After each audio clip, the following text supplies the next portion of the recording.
말씀은 로마서 7장 1절부터 4절까지 말씀입니다.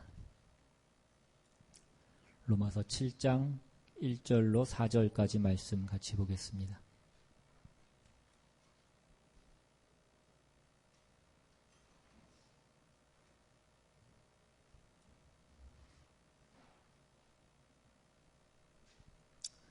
우리 찾으셨으면 한 절씩 교독해서 읽겠습니다. 제가 먼저 읽습니다. 형제들아, 내가 법 아는 자들에게 말하노니 너희는 그 법이 사람이 살 동안만 그를 주관하는 줄 알지 못하느냐.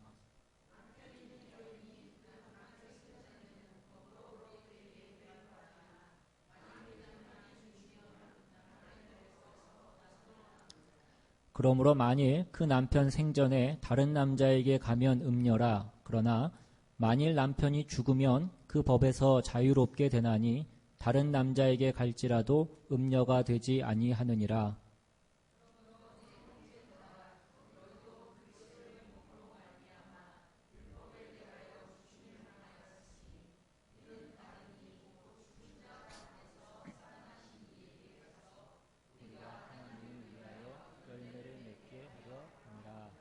아멘. 우리가 이 로마서를 통해서 계속해서 배우고 있는 그 구원에 대한 가장 중요한 어떤 내용은 우리의 구원이 하나님의 은혜로 말미암아서 주어진 것이다. 율법의 어떤 행위가 아니라 하나님의 은혜로 주어진 것이다 라고 하는 것이었습니다. 하나님께서 우리를 사랑하사 예수 그리스도를 통하여 그의 은혜로 우리를 구원하신 것이라. 이것이 성경이 주장하는 구원에 대한 가장 정확하고 중요한 내용이고 표현입니다.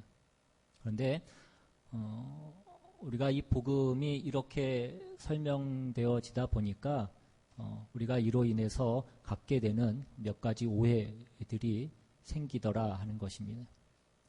그 첫 번째가 우리가 지난 그 앞에 로마서 6장에서 살펴보았던 바와 같이 그 로마서 6장 1절에 나오는 그런즉 우리가 무슨 말을 하리요? 은혜를 더하게 하려고 죄에 거하겠느냐? 라는 그 질문으로 대표되는 은혜로 모든 것이 되었으니 이제는 우리가 아무렇게나 해도 되지 않겠느냐 하는 어떤 그런 생각인 것입니다.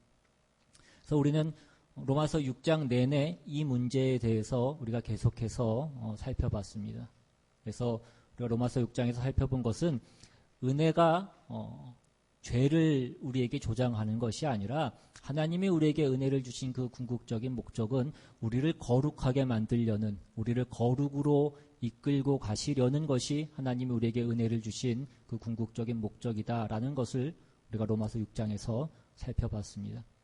그러니까 은혜는 우리를 이 궁극적인 결과에 이르게 하려고 하나님께서 베푸신 것이고 지금도 우리 중에서 역사하시는 하나님의 간섭이다라는 것입니다.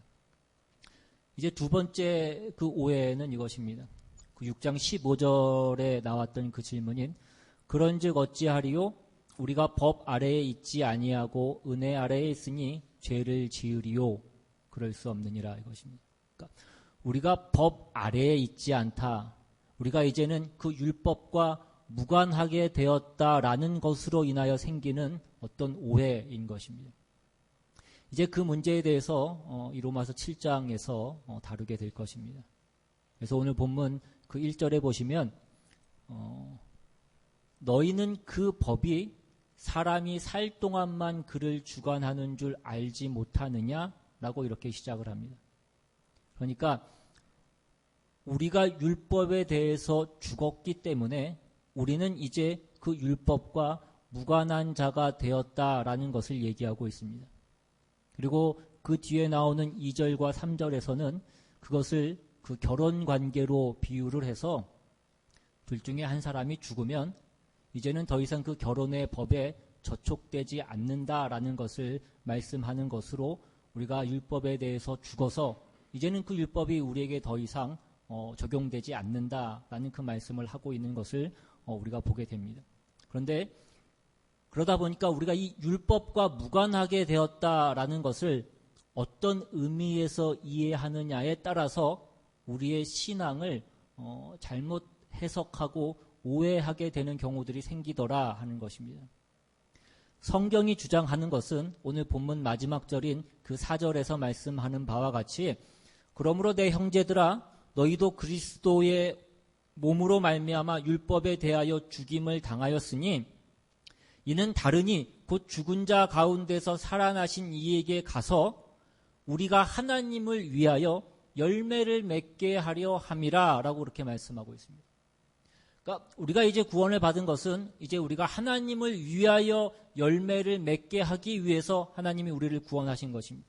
그런데 우리가 이것에 대해서 율법에 대해서는 죽었다라고 그렇게 말씀하고 있는 것은 율법 안에서는 우리가 하나님을 위하여 이 열매를 맺는 이 일을 할 수 없다라는 것을 말씀하는 것입니다. 우리가 앞에서 계속 다루었던 바와 같이 우리는 율법으로 구원받지 않았습니다. 하나님의 은혜로 우리가 구원을 얻었습니다. 그러니까, 마찬가지로 율법으로는 이 하나님을 위하여 열매를 맺는 이 일, 그러니까 성화가 되는 이 일도 율법으로는 할 수 없다라는 것을 이제 이 7장에서 얘기하는 것입니다. 그러면 우리의 질문은 무엇입니까? 그렇다면 왜 하나님께서 우리에게 율법을 주셨느냐 하는 것입니다. 오늘 본문이 있는 이 7장 뒤에 보시면 그 7절에 나오는 것처럼 그런즉 우리가 무슨 말을 하리요? 율법이 죄냐?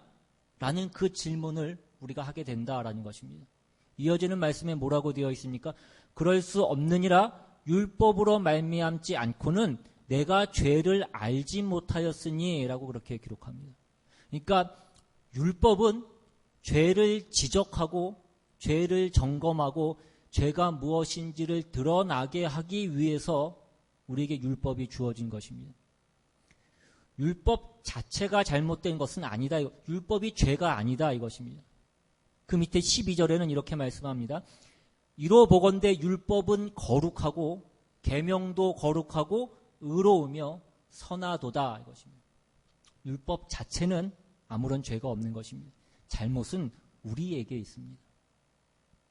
율법은 우리에게 우리가 거룩한가 거룩하지 않은가, 우리가 하나님의 뜻에 맞게 사는가 그렇지 않은가를 지적하고 그것을 나타내주는 하나의 잣대이고 하나의 눈금인 것입니다. 그러나 그것이 우리로 하여금 우리를 거룩하게 만들어주는 어떤 방법이 되는 것은 아니다라는 것입니다. 그러니까 신자는 우리가 자꾸 어떤 오해를 하게 되냐면 이제 우리가 율법과는 상관이 없는 것이 되었다. 나는 이제 은혜 아래에 있다. 그러므로 내 마음에 어떤 진심이 있고 선한 마음이 있으면 그것으로 내가 무엇을 해도 괜찮다라고 생각하는 지극히 개인적이고 주관적인 신앙으로 나아갈 수 있는 어떤 그런 위험이 있다라는 것입니다. 성경은 그렇지 않다 이것입니다.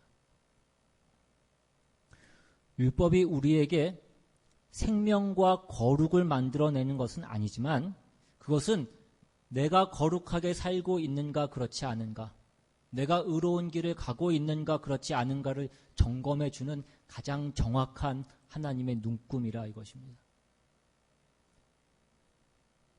그 다음에 나오는 그 7장 13절에 보시면 그런즉 선한 것이 내게 사망이 되었느냐? 그럴 수 없느니라. 오직 죄가 죄로 드러나기 위하여 선한 그것으로 말미암아 나를 죽게 만들었으니 이는 계명으로 말미암아 죄로 심히 죄되게 하려 함이라 이것입니다. 그러니까 죄가 죄로 드러나게 하기 위해서 우리가 어디가 고장인가, 어디가 잘못된 것인가 그것을 지적하는 것이 율법의 기능이고 목적이라는 것입니다. 우리로 하여금 우리가 죽을 목숨이었고 하나님의 진노 아래에 있음을 지적하고 있는 것이 이 율법이 하는 기능이라 이것입니다. 그러나 율법이 우리를 새 사람으로 고쳐놓는 그 일을 하는 것은 아니라라는 것을 얘기하고 있는 것입니다. 마치 이런 것과 같습니다. 여러분들이 차를 타고 다니시다가 기름이 떨어지면 그 주유등에 경고등이 들어옵니다. 그 주유등에 경고등이 들어있으면 그 주유 경고등을 우리가 계속해서 째려본다고 해서 여러분 차에 가스가 차지는 않습니다. 경고등이 들어오면 주유소에 가서 기름을 넣으셔야 됩니다. 그러니까 경고등이 켜지는 것이 기름을 생산해내지 않는 것처럼 율법이라고 하는 것이 무엇이 죄인지를 우리에게 가르쳐주지만 그것이 우리에게 거룩을 만들어내는 그 일을 하는 것은 아니라 이것입니다. 그것이 율법의 기능인 거죠.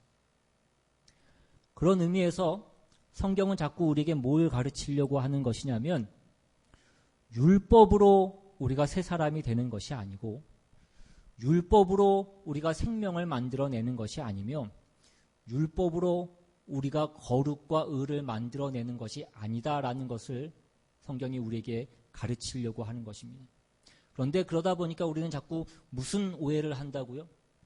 율법으로 만들어지지 않으니까 율법은 필요 없는 것이다라고 그렇게 생각을 하더라 이것입니다. 근데 성경은 그렇지 않다 이것입니다. 율법이 우리에게 가르치는 것은 무엇입니까? 마태복음으로 한번 가셔서 마태복음 5장 17절 이하에 보시면 여러분 잘 아시는 그 산상수훈의 내용입니다. 5장 17절 이하에 내가 율법이나 선지자를 폐하러 온 줄로 생각하지 말라. 폐하러 온 것이 아니요 완전하게 하려 함이라. 진실로 너희에게 이르노니 천지가 없어지기 전에는 율법의 1.1획도 결코 없어지지 아니하고 다 이루리라. 그러므로 누구든지 이 계명 중에 지극히 작은 것 하나라도 버리고 또 그같이 사람을 가르치는 자는 천국에서 지극히 작다 일컬음을 받을 것이요 누구든지 이를 행하며 가르치는 자는 천국에서 크다 일컬음을 받으리라. 예수님께서 친히 뭐라고 말씀하십니까? 내가 율법을 폐하러 온 자가 아니다라고 말씀합니다. 나는 율법을 완전케 하려고 왔다라고 그렇게 말씀합니다. 율법은 우리에게 새 생명을 있게 하거나 우리에게 거룩과 의를 만들어낼 수 있는 어떤 기능을 가지고 있지는 않습니다. 그러나 뭘 갖고 있냐면 네가 지금 거룩하냐 거룩하지 않느냐, 네가 지금 생명을 가지고 있느냐 그렇지 않느냐, 그것을 지적하는 것이 율법의 기능이라 이것입니다. 그래서 우리가 신자가 된 이후에 우리가 그 율법의 눈금에 비추어서 그 율법의 요구를 만족시켜야 되는데 그 율법의 요구를 만족시키는 것은 율법을 통하여서 우리가 그 율법의 요구를 만족시키는 것이 아니라 예수 그리스도를 통해서 우리가 그 율법을 만족시키는 것을 알아야 된다라는 것이 성경이 우리에게 말씀하고 지적하고 있는 그 모든 내용인 것입니다. 이것이 로마서 7장에서 말씀하고 있는 가장 중요한 내용 중에 하나입니다. 성경에서 구원을 얘기할 때에는 그 구원이 신분의 변화를 얘기하는 것과 함께 수준의 변화를 얘기하는 것이다라고 그렇게 말씀을 드렸습니다. 죄의 종이었던 우리가 하나님의 자녀로 우리의 신분이 바뀌어지는 것입니다. 우리의 운명이 바뀐 것입니다. 그것을 신학적인 용어로 칭의라고 그렇게 얘기합니다. 그러나 우리는 칭의만 받지 않고 그러니까 우리의 신분만 변화되는 것이 아니라 우리의 수준이 변화되는 그 영화와 성화로 우리가 나아가야 되는 것입니다. 우리는 하나님 앞에 흠도 없고 점도 없이 거룩하고 영광된 모습으로 우리가 하나님 앞에 서게 될 것입니다. 우리는 주께서 우리 대신 죽으심으로 우리는 죄로부터 벗어나서 그리스도 예수 안에 있는 자가 되었다 이것입니다. 그러나 이것은 그 구원이라고 하는 그 넓은 의미로 봤을 때에는 시작에 불과한 것입니다.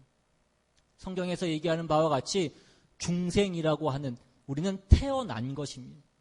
우리는 이제 갓 출생한 것이고 이제는 그로부터 자라나야 되는 것입니다. 근데 우리가 그동안 한국교회에서 이 구원의 부분에 있어서 너무 이 앞에 부분만 이 칭의에 대한 것에만 강조한 경향이 많이 있습니다. 물론 그 앞부분 그 칭의를 강조하는 것은 아무리 강조해도 그것은 지나치지 않습니다. 우리가 어떻게 구원을 받았는가, 우리가 하나님의 은혜로 예수 그리스도의 죽으심으로 우리가 무엇을 행해서가 아니라 하나님의 십자가에 달려 죽으심으로 그 은혜를 받아 우리가 구원을 받았다라는 그 칭의를 강조하는 것은 그건 너무나 중요한 것입니다. 그런데 그에 비해서 그 앞부분을 강조한 것에 비해서 그 뒤에 나오는 그 성화와 영화를 강조하는 것에는 부족한 면이 있었기 때문에 우리 교회 어떤 신앙생활에 있어서 우리의 많은 부족함과 어떤 많은 오해를 야기시킨 그런 부분들이 있더라라는 것입니다. 많은 교회들이 신자들에게 요청했던 것이 그 구원을 확인하고 나면 그 구원의 확신을 얻은 이후에는 뭘 하냐면 이제 나가서 너와 똑같은 사람을 잡아오라는 그 전도하러 내보내는 것이 대부분의 교회가 신자들에게 요청하는 어떤 그런 내용들이었습니다. 그래서 너무 쉽게 우리가 구원을 얘기한다라는 것입니다. 구원이라고 하는 것은 우리가 물론 은혜로 얻은 것이기 때문에 우리가 무엇을 해서 얻은 것이 아니기 때문에 얻은 것으로 치자면 그것은 쉬운 것입니다. 그러나 그것이 그렇게 간단한 문제는 아니라 이것입니다. 전도를 한다라는 것은 우리 신자가 가져야 되는 굉장히 중요한 어떤 하나의 책임입니다. 신자 개인으로나 교회적으로나 전도라고 하는 것은 우리가 한시라도 쉴 수 없는 어떤 그런 책임인 것입니다. 그러나 전도는 엄밀히 말하자면 신앙생활은 아닌 것입니다. 신자가 져야 될 책임인 것은 사실이지만 그것 자체를 신앙생활이라고 하지는 않는다고요. 우리는 전도하려고 살지 않습니다. 우리는 성화되고 영화되려고 사는 것입니다. 한 신자가 하나님의 크신 은혜로 죄 가운데서 구원함을 받고 하나님의 자녀가 된 이후에 하나님께서 그 영혼에게 목표하시는 그 궁극적인 목표는 그의 신앙 인격의 어떤 완성됨인 것입니다. 전인적인 거룩으로 가는 것이고 그리스도를 닮는 그 영광의 완성으로 가는 것입니다. 그것이 물론 전도라는 사역 가운데에서도 일어날 수 있습니다.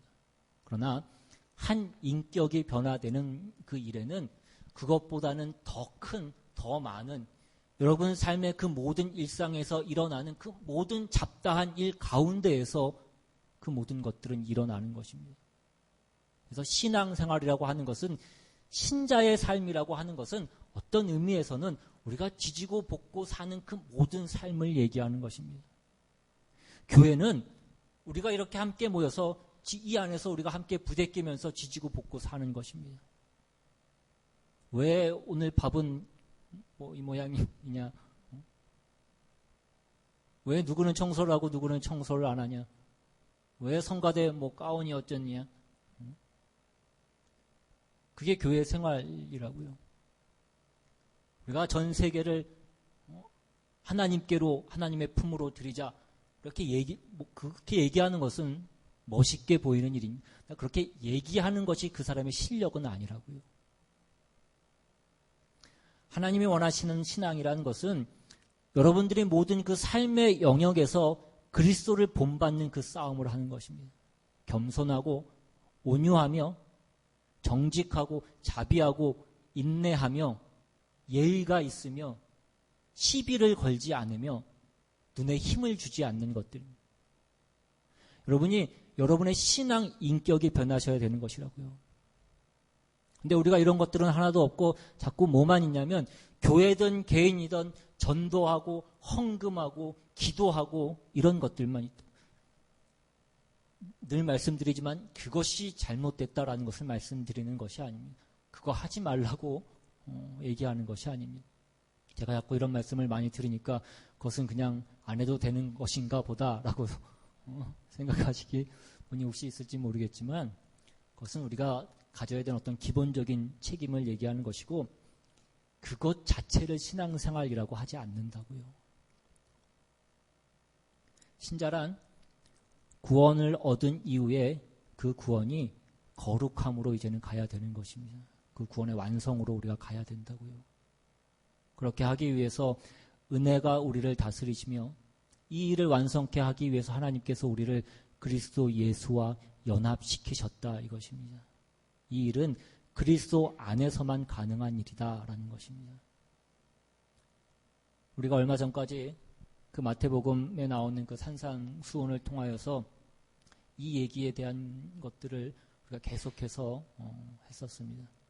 우리가 아까 마태복음 5장을 봤지만 그 이어지는 20절에는 뭐라고 되어 있냐면 내가 너희에게 이르노니 너희 의가 서기관과 바리새인보다 더 낫지 못하면 결코 천국에 들어가지 못하리라 라고 이렇게 말씀합니다.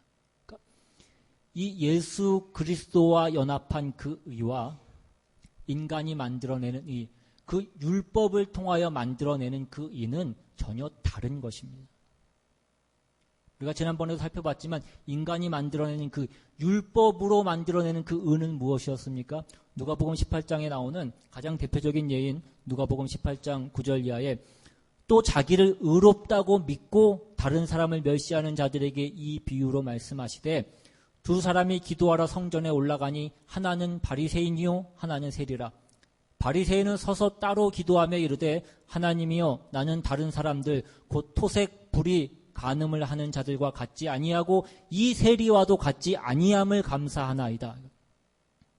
인간이 만들어내는 이 바리새인의 의로 대표되는 이 의의 근거는 무엇이었습니까? 나는 저 사람과 다릅니다라는 것입니다. 나는 저 토색 불의 간음하는 자와 저 세리와 같지 않습니다라는 것이 이 바리새인이 가지고 있던 의였다고요. 율법을 통하여 만들어내는 이것이 의라는 것입니다. 성경이 요구하는, 즉 율법이 요구하는 그 진정한 요구는 무엇이냐면 한 율법사가 예수님께 와서 묻습니다. 율법 중에 가장 큰 계명이 무엇입니까? 예수님 뭐라고 말씀하십니까? 첫째는 네 마음을 다하고 목숨을 다하고 뜻을 다하여 주 너의 하나님을 사랑하라. 둘째도 그와 같으니 내 이웃을 내 몸과 같이 사랑하라 하는 것이었습니다. 율법으로 통하여서 가지는 그 의는 이 사랑하는 데까지 가지 못한다고요. 그 마음이 변하지 않는다라는 것입니다. 그 참된 의와 거룩을 갖지 못하는 것입니다. 기껏해야 나는 저 사람과 다릅니다라는 그 의밖에는 가지지 못하는 것입니다. 성경이 요구하는, 율법이 요구하는 것은 우리에게 내 이웃을 내 자신같이 사랑하라라는 그 의라는 것입니다. 이것은 우리가 예수 그리스도 안에 들어와 있지 않으면, 즉 그의 생명으로 연합되어 있지 않으면 우리가 만들어낼 수 없는 그 의라는 것입니다. 어떤 한 청년이 오늘날 예수님을 찾아왔습니다. 내가 어떻게 하여야 내가 영생을 얻을 수 있겠습니까? 예수님 뭐라고 말씀하시면 계명들을 지키라라고 그렇게 말씀합니다. 그러자 이 청년이 뭐라고 대답하면 내가 어릴 때부터 이 모든 계명들을 다 지켰습니다. 내가 모든 율법을 다 지켰다 이것입니다. 그래서 주님이 뭐라고 말씀합니까? 내게 아직도 한 가지 부족한 것이 있으니 가서 내게 있는 그 모든 것들을 다 팔아 가난한 사람들에게 나눠주라라고 이렇게 얘기합니다. 여러분 이 말씀은 여러분들이 무슨 돈을 가지면 안 되고 사유재산을 가져서는 안 된다라는 것을 얘기하는 것이 아닙니다. 여러분 재산을 다 팔아서 다 구제하고 다 나눠주라는 그 말씀을 하시는 것이 아닙니다. 예수님께서 지적하시는 것은 무엇이냐면 네가 죄를 짓지 않겠다는 그 마음을 가졌지만 아직 네가 사랑하는 마음까지는 가지 않았다라는 것을 얘기하는 것입니다. 사랑하는 마음까지 가지 않았다라는 것은 무엇이냐면 너는 아직 예수 그리스도 안에 들어와 그 하나님이 주시는 그 생명으로 연합되어 있지는 않다라는 것을 주님께서 지적하시고 계시는 것입니다. 너는 아직 율법과의 관계에 불과하다 이것입니다. 율법적 사고방식은 결국 뭐냐면 하나님 앞에서 내가 만들어낼 수 있는 그 최선을 만들어내서 하나님 내가 이만하면 됐죠 하는 그 마음인 것입니다. 자기 의를 만들어내는 것입니다. 이것이 율법을 갖고 인간이 만들어내는 어떤 최선인 것입니다. 그러나 성경이 율법을 통해서 우리에게 얘기하려고 하는 것은 내 이웃을 내 몸같이 사랑하고 있느냐라는 것을 우리에게 묻고 있는 것입니다. 우리는 이런 의미에서 율법을 오해하고 있습니다. 우리는 율법으로 율법이 만족할 만한 우리의 어떤 수준과 우리의 어떤 내용을 만들어내지 못합니다. 우리는 예수 그리스도 안에서만 이것을 만들어내는 것입니다. 예수 그리스도 안에서 만들어낸 것이 율법의 요구를 만족시켜야 되는 것이다 이것입니다. 오늘 본문 다음 장인 로마서 8장에 보시면 8장 3절 이하에 율법이 육신으로 말미암아 연약하여 할 수 없는 그것을 하나님은 하시나니 곧 죄로 말미암아 자기 아들을 죄에 있는 육신의 모양으로 보내어 육신의 죄를 정하사 육신을 따르지 않고 그 영을 따라 행하는 우리에게 율법의 요구가 이루어지게 하려 하심이라. 하나님이 우리를 구원하신 뜻은 율법의 요구가 이루어지게 하기 위해서라는 것입니다.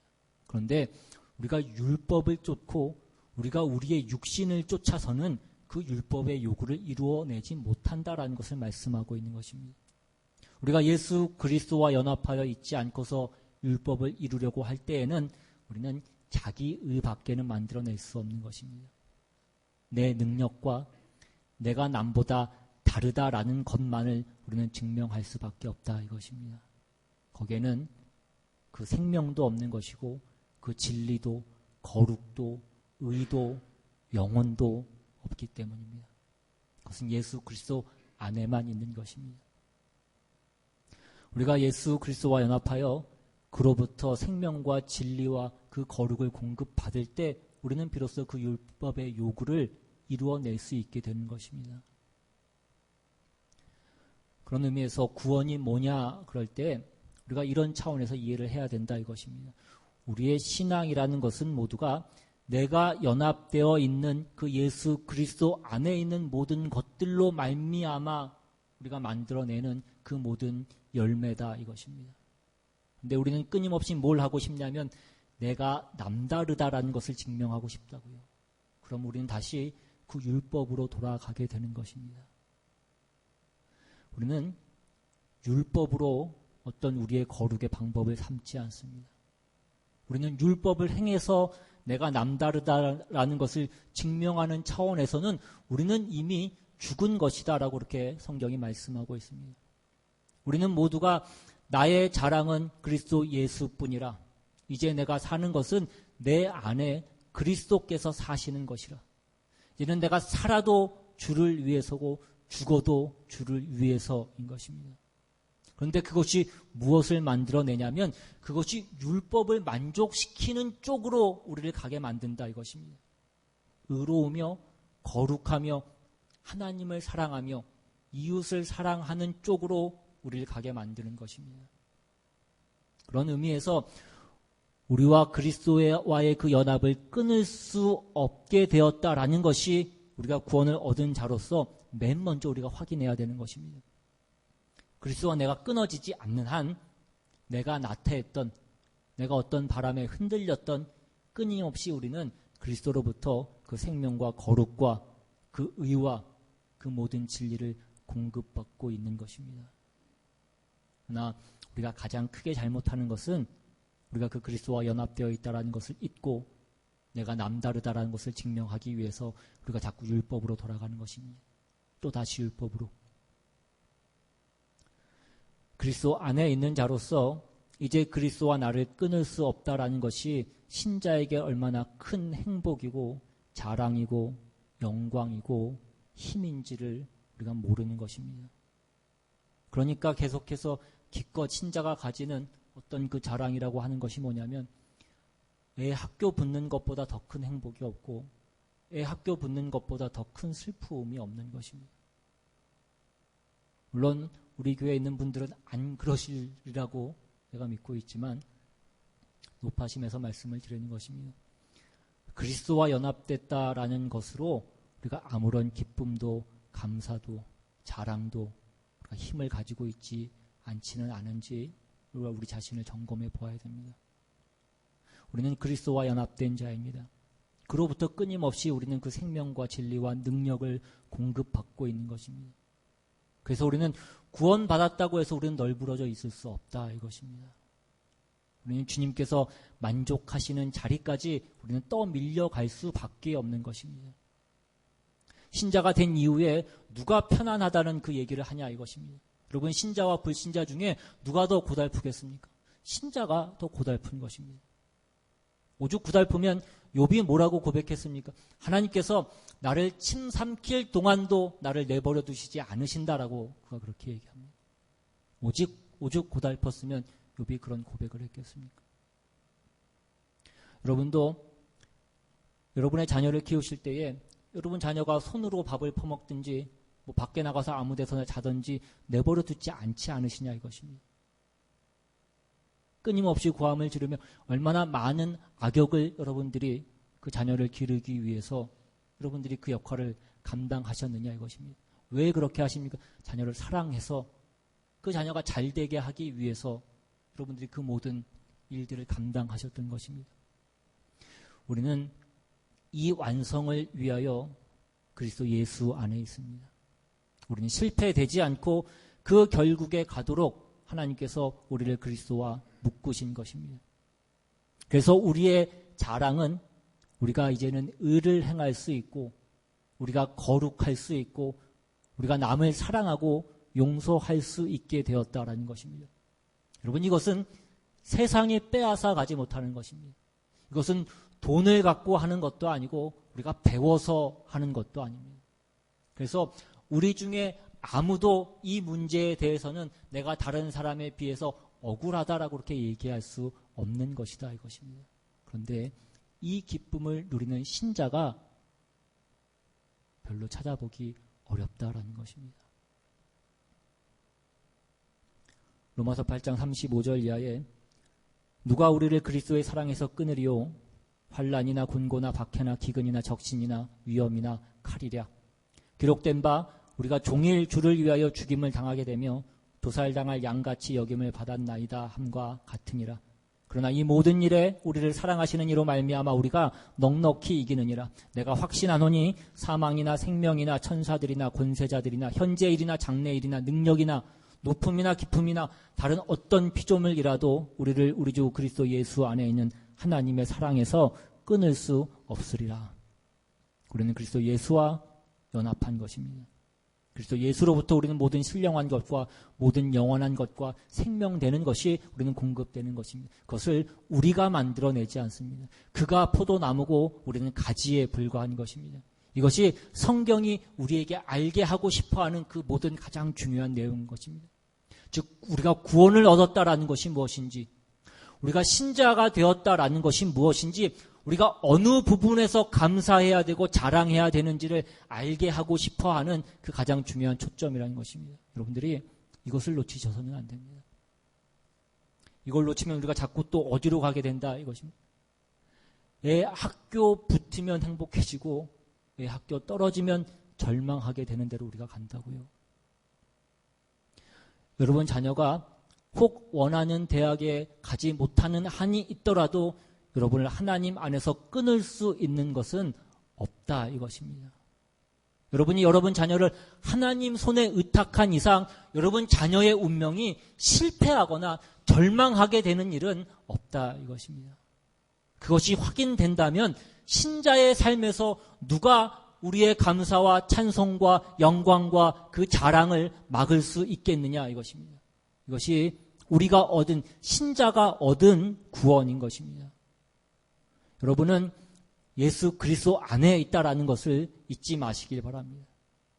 여러분은 의와 거룩으로 쓰임을 받고 있다라는 것을 여러분들이 기억하실 수 있기를 바랍니다. 나는 예수 믿었다. 나는 이제 천국 갈 것이다. 이것으로 우리가 얻은 구원이 다라고 생각한다면 우리는 우리가 얻은 구원이 무엇인지를 여전히 모르고 있는 것이고 우리는 여전히 미숙하고 우리는 어린 것입니다. 그것은 시작에 불과한 것입니다. 우리는 끊임없이 우리 안에 남아있는 그 죄의 그 잔재와 싸워야 되는 그 싸움이 우리에게 있는 것이고 죄를 익은 그 거룩한 어떤 인격의 경지로 나아가야 되는 그 싸움이 우리에게 남아있다는 것을 여러분들이 기억하셔야 됩니다. 그것이 우리의 신앙생활인 것입니다. 남을 위하여 여러분 마음이 안타까워하며 불쌍한 자를 위하여 여러분이 하나님 앞에 기도할 수 있다라는 것이 우리가 가진 영광이고 특권이고 자랑이고 감사인 것임을 여러분이 놓치지 않으셔야 됩니다. 그것이 신자가 확인해야 될 우리가 가진 구원의 특권입니다. 세상이 빼앗아 갈 수 없는 신자의 자랑이라 이것입니다. 그러므로 여러분 된 것이 무엇인지를 다시 한번 확인하셔서 매일의 삶에서 세상이 어떻게 여러분을 핥히고 세상이 어떻게 여러분을 흔들던지 여러분 마음속에 그 평안과 이 감사와 자랑과 그리고 승리와 그리고 그 영광과 그 모든 것들을 놓치지 않는 그런 저와 여러분들 다 되시기를 주님의 이름으로 축원합니다. 시간 받은 말씀 생각하시면서 같이 한번 찬양하고 또 한번 기도하겠습니다.